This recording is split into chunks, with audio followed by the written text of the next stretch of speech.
Why, hello, everybody, and welcome to the Truly Odd podcast, where we bring you the latest in game news and movie news.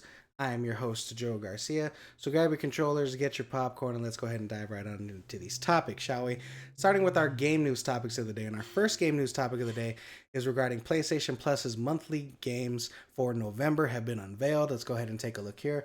Excuse me, guys. I have a bit of a throat issue, so you might hear me coughing and clearing my throat. But we're going to be getting Stray, which offers a third person feline adventure through a decaying futuristic city, blending mystery and environmental storytelling. We're also going to be getting EA Sports WRC 24, which delivers a comprehensive rail racing experience with real world teams, builder mode, and cross platform multiplayer. We're also going to be getting Totally Accurate Battle Simulator, which is an interesting title, but this lets players lead a obscure army into a physical-driven battles with custom units and online multiplayer mayhem. So I'm very curious about that game the most out of all three of these because I've never heard of it, and it sounds pretty interesting if you ask me. Whereas my lady has played Stray before, so I've seen her play it, so I might have to check that game out. She told me it was really good, but this is the one that seems very, very interesting. I've never heard of it, haven't seen gameplay, so I'm not gonna even look at it. I'm just gonna want to check it out for myself when I play it. But let me know what game stands out to you guys the most. Which game are you guys interested in playing if you have the PlayStation Plus monthly subscription? So let me know what you guys think in the comments down below. All right, guys. Excuse me. That being said, let's go ahead and move over to our next game news topic. And our next game news topic of the day is regarding Jagex, which I think that's how you pronounce it. Jagex launches player voting to remove RuneScape's controversial treasure hunting microtransaction. Let's go ahead and take a look here at this article from IGN. Jagex is letting players vote to remove the play to win treasure hunting system, which has long been criticized for undermining RuneScape's player integrity. The poll only allows a yes vote with persuasive language and no option to oppose. With if 100,000 votes are cast in favor by November 12th, the feature will be eliminated. So I like how they did that. They basically just put a little thing out there, and people were like, "Oh no, how many people are going to vote yes to keep this and no to get rid of it?" Or vice versa, yes to get rid of it, no to keep it, and then they don't even allow you to vote no, which is pretty clever and pretty fun for players that really want to get rid of this mechanic. Anyways, players across RuneScape forums on Reddit are celebrating the move with over 50,000 votes cast in the first 4 hours, with widespread support for restoring a more balanced experience. So, if you guys are a RuneScape player that stopped playing because of this mechanic, be happy because they will be removing it by November 12th or sometime after that. Excuse me, guys. So, if you guys are interested in any of that, go ahead and check out this article. I'll have everything in the description down below if you guys want to check it out for yourself. But let me know what you guys think of them removing a actually microtransaction, which is interesting. I think it's the first studio I've heard to do so, so I find that very entertaining and very interesting. All right, guys. That being said, let's go ahead and move over to our next game news topic of the day. And our next game news topic is regarding Resident Evil Requiem's pre-orders open with a deluxe edition, Switch 2 exclusive, and the first ever amiibo from Resident Evil. At least I believe that's what they mean when they say this. Let's go ahead and take a look at this article from Game Informer. So, where is it here? They have a cool little trailer that kind of does the road to how they got to Requiem, which I highly recommend you guys check it out. It's an interesting video, and it kind of leads you through the story, especially, which was interesting because I had just seen my brothers playing this game and really leading up to this, so it was kind of just nice little flashback and little nostalgia. But here are some of the items that we're going to be getting. Now, I can't make this any bigger. Let's see if I could open image in a new tab and make it bigger for you guys. Yes, I can here. There should be another button that allows me to zoom in a little there. Where is it at? Cannot find it. Where's the button? Oh wow, I can't find it. Let me just, what's the hotkey? Control plus, I think it is. There it is. There it is. Control plus. So here's, if you guys want to check out, here's what's part of the deluxe edition as I read to you guys some of the details. Excuse me. The game launches on February 27th, 2026 across all platforms. Uh, Resident Evil Requiem will be released on PS5, Xbox Series X, Switch 2, and PC, with all pre-orders including an apocalyptic outfit for the protagonist Grace Ashcroft. Capcom announced a deluxe edition with exclusive cosmetics and themed Switch 2 Pro controller and Resident Evil Generation Pack bundle with Biohazard, Village, and Requiem. Grace Ashcroft will become the first Resident Evil Amiibo next summer, with Epic Game Store players. While Epic Game Store players will receive themed Fortnite items uh, tied to the game. Jesus Christ. Sorry, guys. Struggled there for a second. But here are some. Oh, wow. It zoomed in on all pages. Let me go back to normal. There we go. Here's the Resident Evil Pro controller for the Switch 2. I don't really like it. It doesn't really stand out much. I know it's like a newspaper letter, which is kind of cool, but I just think it's whatever, personally. But this is really awesome. This cool bundle edition they're going to have for the Switch 2 that's going to include all 3 games, which I'm sure a lot of players will appreciate, especially if they want to play it on the Switch 2 as well. I'm not sure what Amiibo is, but I guess Resident Evil is finally going to be doing that for one of their characters, which is really interesting. I'm excited to check this game out. I know my brothers are definitely excited because they've been playing the games off and on. But let me know what you guys think of the deluxe edition. Do you feel like they should have had more? Do you feel like this is a good amount for a deluxe edition? And also, what do you feel about the themed Switch 2 Pro controller? I'm not that interested in it, but let me know what you guys think. Maybe I'm just not really feeling it like you guys might be. Anyways, speaking of Resident Evil, that's going to lead us into our next story, which I want you guys to take this next one with a grain of salt because it is a rumor. But we have another Resident Evil Requiem leak suggesting that we will have a playable Leon Kennedy for Resident Evil Requiem. Now, it has been long rumored. We've talked about it in the past, but we have new details. Let's go ahead and take a look at this article from Game Rant. A now deleted Portugal PlayStation Store description allegedly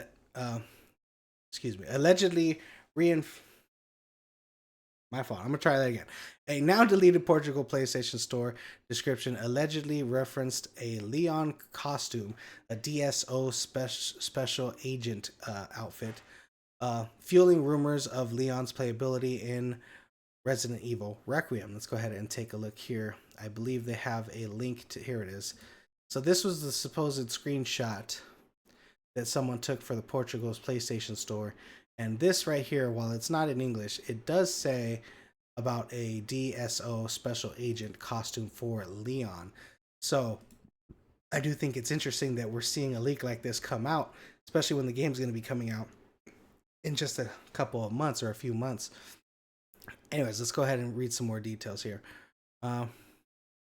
Prominent insider Dusk Golem has reportedly assured Leon's involvement in Resident Evil 9, despite Capcom's public denial and lack of official confirmation. The leak is, the leak's origin and authenticity are disputed, with critics noting that it's easy to fake a page like this, though fans' excitement and speculation continues to build. So yeah, guys, it's not guaranteed. Again, something like this can be faked. You know, it's easy to Photoshop something of this sort. But let's just go off of the assumption that this is true, just so you can see how it feels. I feel having a Leon Kennedy in now Resident Evil Requiem, its selling point is the name Resident Evil. But to have a fan favorite character like Leon Kennedy be part of that game would possibly be beneficial for the future of the franchise, the future of the game, especially depending on how the story turns out. Because, you know, we had Ethan from Resident Evil Biohazard and Resident Evil Village, and now you're going into a completely new character, not following along with anyone. You have no connection with anyone. At least not for me, I don't know who this new protagonist is with, what's her name again? Ash, when I had it in the last one. Grace Ashcroft. I don't know who that is. Maybe she's the daughter of someone important. We're going to have to wait and see what happens. But I feel like having someone like Leon Kennedy in here and having a presence and possibly having some playable parts in the game would be beneficial for the game. Now, there have been other rumors where the gameplay style for him is going to be more like The Last of Us and stuff like that. So we've had a little bit of rumors back and forward, but we'll have to wait and see what ends up happening in February. But let me know what you guys think in the comments down below. Are you hoping Leon Kennedy is a playable character in this game, or do you guys prefer them to continue the story on without him? Let me know what you guys think. All right, guys, we're going to go ahead and move over to our last game news topic of the day. And our last game news topic of the day is regarding Xbox hardware revenue has dropped 29% as Microsoft leans further into its software strategy. Let's go ahead and take a look here at this article from Game Rant. Xbox hardware revenue falls 29% in Q1 fiscal year 2026, matching last year's decline despite new handheld releases like Rogue Ally and Ally X. Xbox Game Pass remains a strong performer, but has minimal growth in content and services, just 1%, and was held back by the lack of compelling first-party titles. While the 113 million drop represents only 2% of the total gaming revenue, Microsoft sees promise Japan's market and upcoming cross-platform moves like Halo launching on the PlayStation in 2026. So this kind of gives us a lot of details. The first detail they want to give that I want to focus on is the 29% drop with the price hikes on the Xbox and stuff like that. It made a lot of sense for them for the fiscal year, for the first quarter of the fiscal year 2026. And by the way, the reason it's 2026 is, if I'm not mistaken, I think the fiscal year goes from like September to, I forget what the numbers are, but they kind of go leans into 2025. But my point being is that with the price hikes of all the Xboxes, that made sense that they're going to be losing about 29% of people buying their hardware. But the interesting thing is with the Rogue Ally and the Rogue Ally X dropping, I mean, I know it just dropped recently, so we probably don't got all the numbers, and it hasn't had long enough to really take to the market. But knowing that it hasn't even impacted that percentage and they continue to just drop this rapidly, is kind of says a lot, about what they have going on. And as far as the Xbox Game Pass, I know it says it's a strong performer, but after what they did with their price hike, I'm not sure if that's going to be the case much longer. We're going to have to wait and see over time what happens to the Xbox Game Pass subscriptions. Maybe people were just pissed off initially, but they're going to continue to use it. We're going to just have to wait and see what happens. I know a lot of people were buying the GameStop months, so they can continue their membership for a couple years at the normal price. So, it varies on what's going to end up happening with that. But the big news here is there talks about joining the Japan market. Now, Japan's been always been more of a PlayStation thing. Xbox has never sold a lot in Japan because I think it's because they don't personally have any Japanese creators working on games for them. That's one, and also they don't really have the best exclusives that can kind of market to Japanese audience like Sony does. But the fact that they're trying to get into the market by releasing Halo on the PlayStation so the Japanese market can play their games, that's a very interesting strategy. And it kind of makes a lot of sense because that's a whole market and a whole country that they can generate revenue from for games like Halo and making their games not exclusives. So I guess that can be a big point as to why they're no longer making their games exclusive. However, I don't think the Japanese people really take to their games that well. We're going to have to see what it ends up doing. I don't know if I can find a website or something, or if you guys know of a website where we can get kind of details like breakdown like box office, but for video games on territories, because I would love to see how Halo does when it launches in Japan, because that would be a very interesting thing to take hold of, because if it does very well, that means that it was a good move. If it doesn't do very well, then it's pointless and they no longer have exclusives for no fucking reason. But let me know what you guys think of this in the comments down below. Do you think that they're going to do well in the Japanese market when they release Halo? Do you think that a 29% drop makes sense, especially with them focusing more on software things and not really focusing on taking care of their hardware prices? Let me know what you guys think in the comments down below.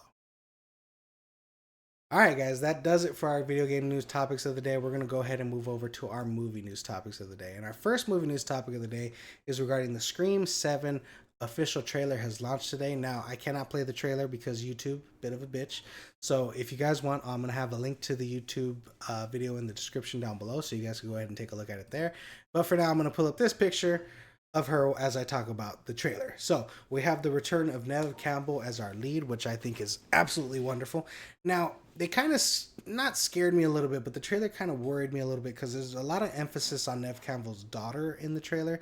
So my worry is that they're going to focus more on the younger daughter character than they will Neve Campbell's character, a la Halloween, I guess, because I know Jamie Lee Curtis was a big part of that, but they kind of mostly focused on the younger girl in the Halloween movie, even though I did enjoy the new Halloween movie that came out. Not Halloween Kills or anything, but the one with the same title. Anyways, that being said, I love that Neve Campbell here. You can see it in the trailer. She's prepared. She knows she's been through this already. She's ready for the fight. She has a gun. It looks like she had a safe room in the trailer. It looks like she had an escape route in the trailer as well. So it just makes sense for her to be prepared for something like this to happen to her because it's happened to her so many times in her life. And I really, really like that. Now, the other Scream movies that came out were good, but I didn't really enjoy the aspect of the new characters. I preferred the Neve Campbell character. I preferred the return of Dewey. Is that his name, Dewey? Which I'm really sad I don't get to see all three of them reunite in one movie together, even though there were cameos in the other ones. But yeah, I was hoping that we'd get a little more details. Now, I know there's a lot of rumors on who the villain is, and I'm not going to spoil that here. If some of the rumors are true about who the villain is, I find it very interesting, and I'm wondering how they're going to end up doing that.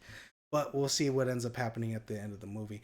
And also, at the beginning of this trailer, I really liked. I know they spoiled one of the kills, but I really like the creativity of that kill. Like I haven't seen a kill like that before, so it was really awesome.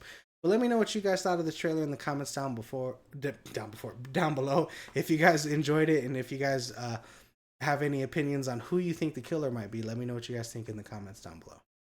All right, guys. That being said, let's go ahead and move over to our next movie news topic of the day. And our next movie news topic is regarding Stranger Things Season 5 official trailer has launched as well. So we got another trailer to talk about here.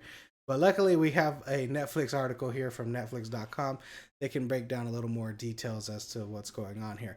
But the trailer overall, again, can't play it for you, but a bit of bitch. But we got all our returning characters here, which is really awesome. This was more of an action-packed trailer. Now, my hope is that all the images we got from the trailer are from the first section of the movie. If I'm not mistaken, it's a very interesting breakdown that they're gonna do. Hold on, guys. Where was it? I should have wrote it down. I didn't write it down like an idiot.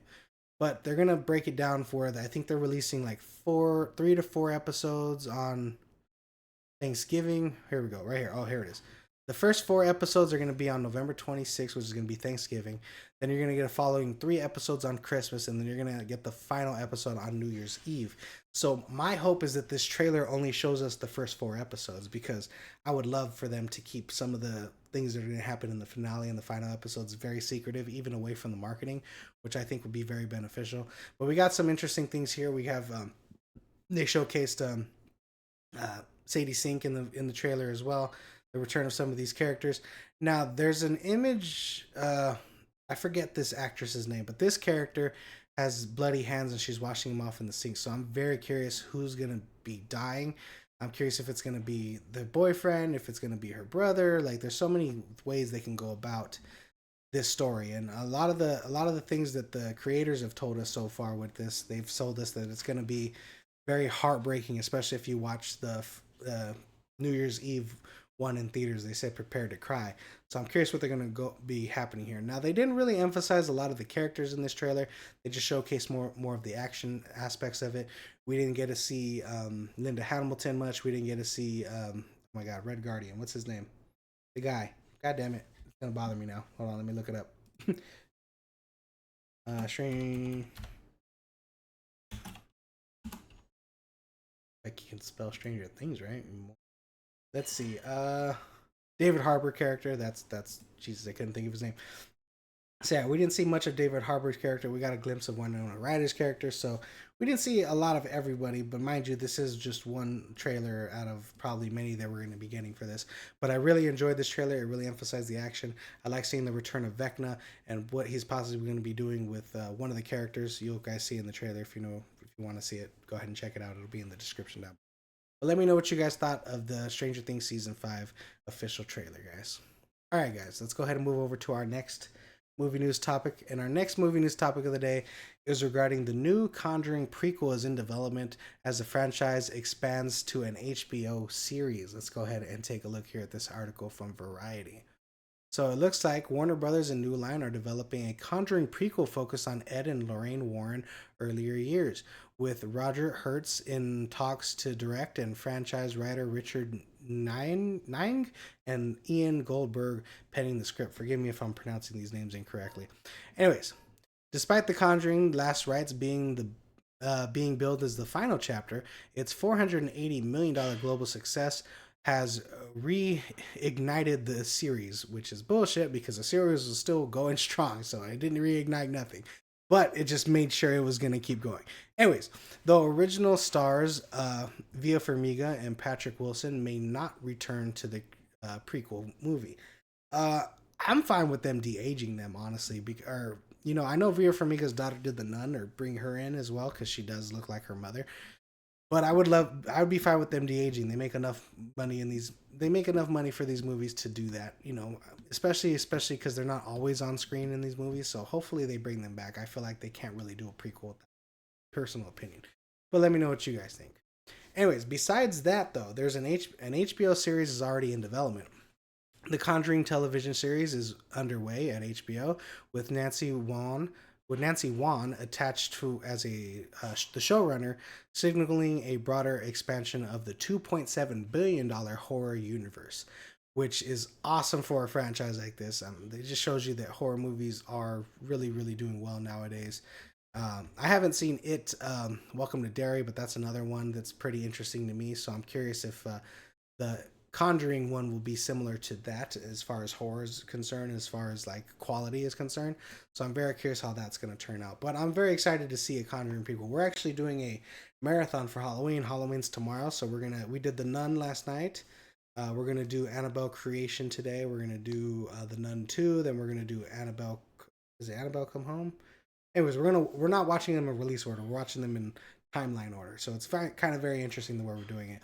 And we're gonna go right into Halloween with probably the first Conjuring movie, and then watch the rest of them. So we're gonna have a bit of a marathon on Halloween here at the house. So yeah, we decided to do the Conjuring instead of Halloween itself. But let me know what you guys think in the comments down below. Are you excited for a prequel movie and possibly a new TV series in the Conjuring franchise? Let me know what you guys think. And also, what are you guys going to be doing for Halloween? Let me know. All right, guys, moving on to our next movie news topic of the day. And our next movie news topic is regarding the new Lanterns plot has kind of been revealed with Hal Jordan's exit and Jon Stewart's rise in the DCU. Let's go ahead and take a look at this article from MovieWeb.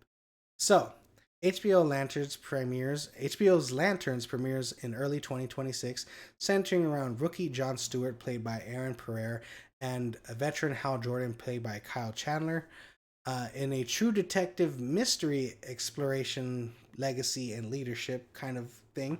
So I'm curious what they mean by true detective style.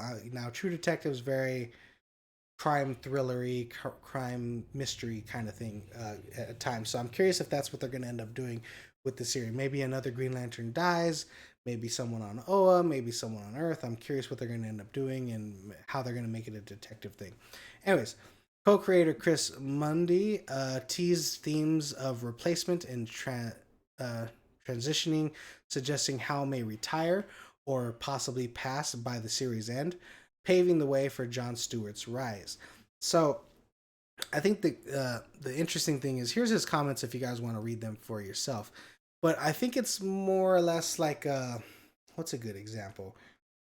Like the older veteran kind of teaching the young buck, the up and coming rookie, on how to do things, and then eventually over time, they kind of have to trade places, or the veteran has to realize he needs to pass on the torch, whether that's by sacrificing himself or by letting him handle. I think it's funny that I said torch because passing on the lantern, I guess you can say, pun absolutely intended.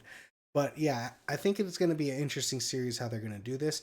Now, I would have preferred something like this to be a movie, but it makes sense for them to kind of introduce it in this way as a series, and then possibly maybe lean into a Lanterns movie after Jon Stewart's more established.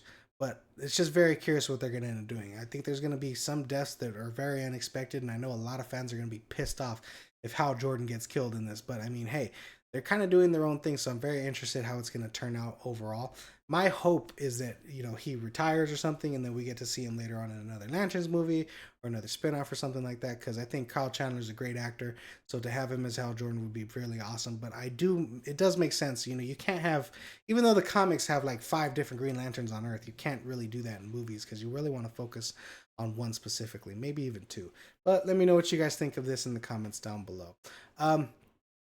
Yeah, let me know what you guys think. All right, guys, let's go ahead and move over to our next movie news topic in our on our last movie news topic. And our last movie news topic is regarding Ramsey Nato. I hope I'm pronouncing her name correctly, but Ramsey Nato departs from Paramount Animations amid Skydance merger and studio restructuring. Let's go ahead and take a look here. So she has been in charge of Paramount Animations for the past 8 years. If you don't know who she is, just letting you guys know. I'm gonna read you guys some details regarding her leaving. Anyway, Ramsey Nato is stepping down as president of Paramount Animations following the studio's merger with Skydance and uh, widespread executive changes.